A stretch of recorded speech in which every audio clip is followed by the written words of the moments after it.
How did I not realize that the star symbol on the top of the peacock from Cal's calling is Alzurus' symbol that's on his book? I mean, he's definitely making an appearance. He's gotta. But thanks for all the support on the episode 11 through 17 recaps and reviews. We got 3 left, but I'm gonna do episode 18 and 19 in one video because I want to make the finale a big one so we can discuss everything from the season and hopefully answer that looming question of what actually happened to Flight 828. I'm really excited to make that video, so I want to get to it, but we are still in the final month until the death date arrives for the passengers and for the rest of the world. Everyone is finally together and can operate outside of the detention center now that Team A plus Drea saved the day. Angelina and Egan, or psychotic Adam and Eve, are getting a little too close as they now lead a group of helpless passengers to usher in the new world. Calzurus is doing whatever he can to help the passengers solve the callings they can't receive, and where's Sanvi, man? I'm starting to miss her.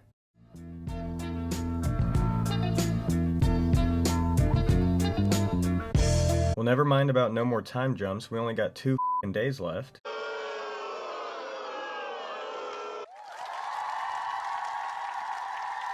So it turns out Sanvi has been locked away at Gupta's lab pretty much as a prisoner worker, and seismic activity under New York has grown and spread to the point that an eventual eruption would be an extinction level event. This Troy guy always finds his way back around, and honestly I kinda like him. But he says the volcano is reaching the signals from the God frequency, or ULF, so if they can block the signals with an electromagnetic pulse, again I don't know anything about this stuff, in theory it should stop. The 828 black box emits ULF, so they're gonna try it on that, but like, is this not the same as Dark Lightning experiments in Season 3, which caused a lot of seismic activity that you were a part of, Troy? I don't like it, man. Something's gonna go wrong. But over the past 29 days, everyone at the detention center has split up into teams as they go out and solve assigned callings, and this has taken a lot out of Cal. The majority of this episode is filled with Ben, Cal, and Vance solving one calling, while Mick solves a sentimental calling relating to Zeke. You know. Hers wasn't as interesting besides her almost getting caught, and then the guy who has Evie's heart made a quick appearance. But Cal, Ben, and Vance's calling is literally exactly what I was saying I wanted to see the last video. Pure manifest greatness. One of the cult members, I think her name's Astrid, the one with severe anxiety, she left to go to the detention center, and then Drea and Jared find her pretty much overdosing in one of the tents. But it turns out Autumn and or Angelina replaced her anxiety meds with poison pills, and when Egan finds one and confronts Autumn, she says only 8 people can survive, which I think that's the story of Noah's Ark, I'm pretty sure. Either way, we see that Egan is fully set on making Angelina believes he loves her just so he can get close to the Sapphire, but also most likely just to be safe in case she's right. It still doesn't change how I feel about him, but hopefully he pulls one over on her before it's too late. Sanvi and Troy come up with a plan to make the electromagnetic pulse they're going to send to the black box so powerful that it shuts down all the facility's cameras and security systems. You already know where this is going. The facility they're at is the building in Brooklyn that Ben, Cal, and Vance have been chasing down from Ben's calling. So when Sanvi and Troy break out, they meet face to face with the boys. Ben V fans are getting payoff after payoff this season. But as they try to leave, guards are already closing in on them, so Troy makes the easy call and sacrifices himself. Well, he's probably just going to get stuck doing the same stuff for a day and a half until the world ends, but thanks, Troy. Cutting through some of the fat, Egan fully dives into his plan and proposes to Angelina. She says yes, of course. Mick finally gets closure on the whole Evie situation from years prior and a little more on Zeke. Cal is getting weaker and weaker as the limited clues he can find aren't enough for the passengers to solve, and Sanvi reunites with the detention center. Cal goes to the plane again, but this time it's silent, not receiving any callings no matter which chair he sits in. The passengers come together as he tells them this, and at this point they all just need to accept that this is the end, and there might not be anything they can do, so if they need to be with loved ones, just leave. At this point it seems like all we can do is wait. But now that Mrs. Get Shit Done is back in business, she's already got ideas 5 minutes into being there. So when Cal tried to sit in Marco's seat and the other passengers that are stuck in a calling, he knew they were receiving something but he couldn't see what it was. This, along with Troy's theory from earlier, gives Sanvi the idea to interrupt the ULF signal with an electromagnetic pulse straight to their brains. And nothing happens. Man, they are really ruining a classic manifest montage with the Walmart version of Adam and Eve's wedding. But after the montage, Henry comes in to talk to Cal because the calling he had and solved today brought him to a shop where he saw a wooden dragon figurine and thought of Cal, of course. Apparently this dragon is called Shenlong and is the king of storms, but we will discuss this later after episode 19. But we round out episode 18 with Ben and Sanvi finally hooking up. Bro, I love it. Egan looks like he just realized his girl was crazy after Angelina semi-admits to poisoning Astrid. And then Adrian pulls up on him right after though, and he may be the only one that can get Egan out of this. And lastly, Marco wakes up. Real quick, I know a lot of you guys have asked about the beats and instrumentals that I use in the background of my videos, and to be honest, I don't know where a lot of them came from, but from now on, they will only be coming from one source. And that is my guy, Burgotti, who I and many other people consider to be the best producer engineer in Kansas or Missouri. And luckily, he hooked me up with some fire, so all the beats you hear in this video and throughout all of my next videos will all be from him. Here's a little sample just so you can get the vibe.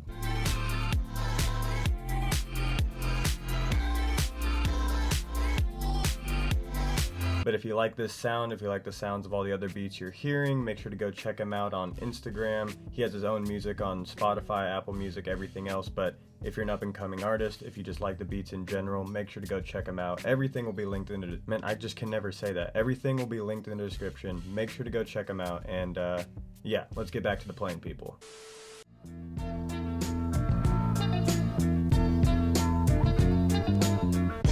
We start the second to last episode, One Day Until the End of the World, with a flashback to Mick and Ben as kids, and little Ben was kind of a twerp, man. But we get a little co-captain foreshadowing between the two of them. Sanvi goes to talk to Marco because it looks like her experiment worked, and all the other passengers who were the victims of the Major's experiments are finally awake and coherent. But the last thing they remember was being tested on back in season 1. Man, I miss these two as a duo. Cal is still trying to figure out what the peacock calling means, and Ben, Mick, and Olive all think it's pointing to Angelina. Not that they should work together, but that he is the only one who convinced her to switch to the good side. Cut over to her, and I thought this scene was just too funny. Adrian is the first person to listen to what Angelina has to say, take it for face value, and just straight up laugh in her face. But while he is pressing her, Cal brings her into a calling. As he is manipulating her into thinking they need to work together, blue light from each of their sapphires starts to connect, until her self-righteous ego gets right back in the way. But at least we know it's confirmed that they need specifically 2 sapphires to come together in order to stop the death date. Well, possibly stop it. It'd definitely help in some way, you know? Luckily, Sanvi left the security cameras on after she tried her experiment, and it caught Marco saying something when he woke up.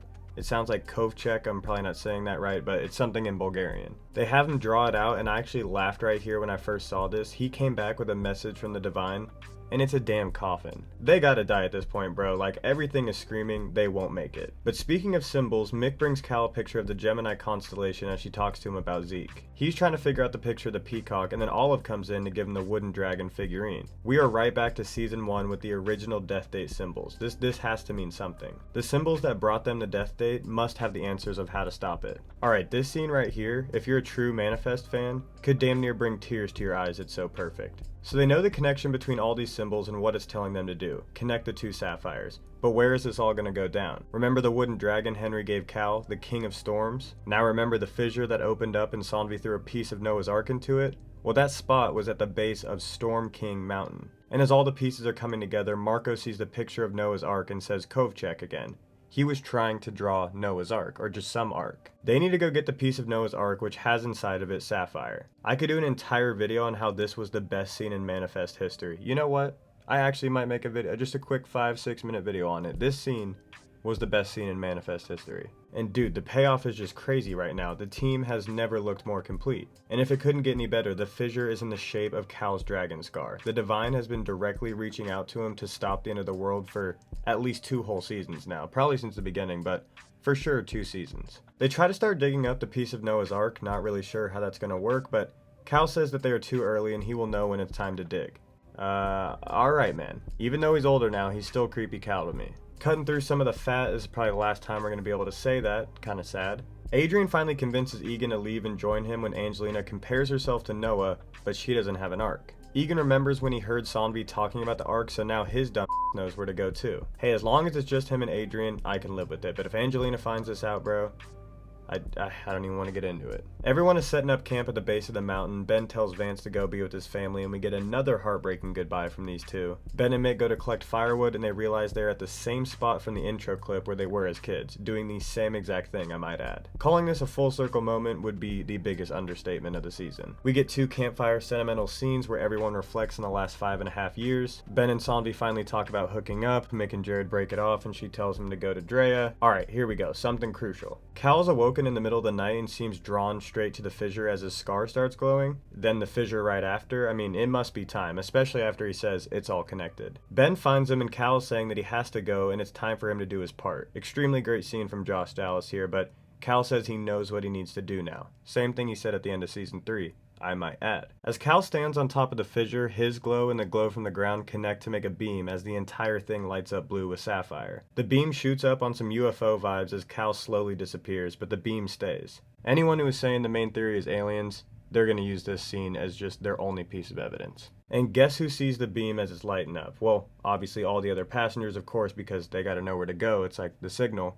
But Angelina, of course. She thinks this is her sign. Why does she gotta ruin a moment like this? I feel like after each episode, especially after like 13 or 14, I keep saying or thinking, wow, that might have been my favorite episode of the season yet. But Formation is up there. I mean, over half of it was just our favorite characters reminiscing with each other. Plus all the callbacks to the original symbols and callings. Simply perfect. Well, a little too much fat. But I do have some questions. Even though they will probably be answered next episode, I'm still a little confused. So this whole thing is a mix of Moses freeing the Israelites, the flood, and Noah's Ark, and then we know Alzurus has something coming because why are we seeing a symbol right before the end? So I guess my confusion is Moses and Noah. Which one are we following? I did just find out through a quick Google search that Moses also was instructed to build an ark, but can someone tell me if there's like a direct link to those two stories in general, and is Moses' ark story even similar? But Cal, man, he was always meant to, well, I don't exactly know what he's doing going back for the second time. The first time was one to correct the timeline, but it always seemed like he needed to do it to try and save Grace. So I can only assume since Ben and Mick are going to be Noah/Moses, Cal was never going to lead the ark anyway. His purpose is to go back again with the power of the sapphire and correct the timeline once again? Question mark? I feel like these last two episodes just opened up more theories and possibilities, so I could probably go on for another 20 minutes, but as the creators have said, everything will be answered in the finale. I just need a concrete thing to follow because so many things are parallel to the Bible and different biblical stories, but can they all coexist together, or is one of them holding the true answer? Anyway, next video will be a recap and review of the finale, but also will be a what happened to 828 video as well, assuming we get all the answers, but if anything is still up in the air, which it probably will be, we will discuss the ending in another video after and also discuss some possible spin-off theories. Let me know if you guys want that video. But yeah, we're here at the end. The last night before the end of the death date was beautiful. Let's just hope the finale is the same. Well, honestly, the most important thing for me is getting some answers, so it doesn't need to be a beautiful one. But yeah, Formation episode 19, like when I do a video ranking all the episodes later in a couple months, this is probably going to be a top 3 just from the series in general. But make sure to like and subscribe if you enjoyed and turn on that notification button for more Manifest content. And yeah, I'm just getting too confused sitting here thinking about the possibilities. I need to go out of here and finish this damn show.